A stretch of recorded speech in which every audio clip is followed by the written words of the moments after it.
আমরা তো অনেক কিছু আমরা করি, কিন্তু সেটার ফলাফল তো পক্ষে আসে না। আমরা তো অনেক কিছু করেছি। বলছেন রাজনৈতিক দলগুলোকে দায় নিতে হবে। আর ধরেন রাজনৈতিক দল, বিরোধী দলকে তো অবশ্যই দায় নিতে হবে, কারণ বিরোধী দলও এরকম নাশকতামূলক কাজে যেতে পারেন না। কিন্তু বিরোধী দল থেকে তো বলা হচ্ছে যে আমরা এই নাশকতায় ছিলাম না, আমরা সমর্থন দিয়েছি ওই আন্দোলনকে, যে আন্দোলন সমর্থন দিয়েছি, নাশকতা যায়নি, এটা পরিষ্কার। নাশকতা করলো কারা? নাশকতা করলো এখন বের করতে হবে কারা করলো। এই যে আপনি এখন না বের করতেছেন তো, আপনি এখন কিশোর গ্যাংয়ের কথা বলেন, আপনি ড্রাগ এডিক্টের কথা বলেন, কিন্তু আমরা একটা চিন্তা করি না যে এই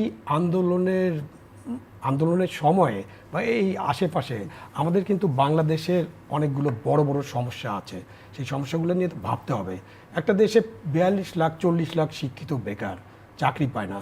একটা দেশে দ্রব্যমূল্যের ঊর্ধ্বগতি নানান কারণে হয়েছে, আমরা এটা কন্ট্রোল করতে পারি না। আমরা এই ঘটনার আগে কদিন আগে কিন্তু আমরা এই ফোরামে বসে কথা বলছিলাম দুর্নীতি আর অর্থনীতি নিয়ে। আপনি দুর্নীতির নিউজগুলো মানুষকে তো, একটা মানুষ ডিম কিনতে পারে না, মাংস কিনতে পারে না, আর একটা মানুষ হাজার হাজার কোটি টাকার দুর্নীতি করে, তো এটা তো তাকে ইম্প্যাক্ট করে। তো ওইসব জায়গায় তো যেতে হবে। আপনি এটা কোটা আন্দোলন, এটার মধ্যে ষড়যন্ত্র ঢুকছে, আপনি তদন্ত করছেন, খুব ভালো কথা, কিন্তু আপনি যদি গভীরে না যান, আপনি যদি এই সমস্যাগুলোর সমাধান না করেন, তাহলে এরকম কিন্তু বারবার ঘটতে থাকবে। আবু আলম সাহেব, অল্প কথার মধ্য দিয়ে আপনি যে গভীর ব্যাখ্যা দিয়েছেন এবং কিছু স্পেসিফিক জায়গা আঙ্গুল তুলে দেখিয়ে দিয়েছেন, আমার মনে হয় সেই জায়গাগুলো উনিও কনসার্ন, ওনারাও জানেন। সবচেয়ে বড় কথা যে সেই জায়গাগুলোকে আইডেন্টিফাই করে ওগুলোকে কি করে সমাধান করা যায়, নির্মূল করা যায়, এটা বোধহয় সময়ের দাবি। নির্মূল শব্দটা আপনি চেঞ্জ করে ফেলেন, মানে ওইটাতে একটা অসুবিধা। ওই যে আমরা নির্মূলের রাজনীতি করতে যাই, আমরা যে বিভাজন করছি দেশ জুড়ে, আমরা কিন্তু নির্মূল করতে পারবো না। আমরা কিন্তু কেউ কাউকে নির্মূল করতে পারে না। নির্মূলের রাজনীতি, আপনি নির্মূলের রাজনীতি আসলে ভুল রাজনীতি, আপনি নির্মূল করতে পারবেন না। অপশক্তিকে তো নির্মূল করতেই হয়। অপশক্তিকে তো আপনি কেন নির্মূল করবেন? আপনি একটা ডেমোক্রেটিক সোসাইটিতে নির্মূল না বলে বলেন যে অপশক্তিকে মোকাবেলা করতে হবে এবং আইনের মধ্য দিয়ে তাদেরকে, সেই অপশক্তিকে যখন আপনি মোকাবেলা করতে যাবেন, সেখানে তো এক প্ল্যাটফর্মে সকল রাজনৈতিক দলগুলোকে দাঁড়াতে হবে।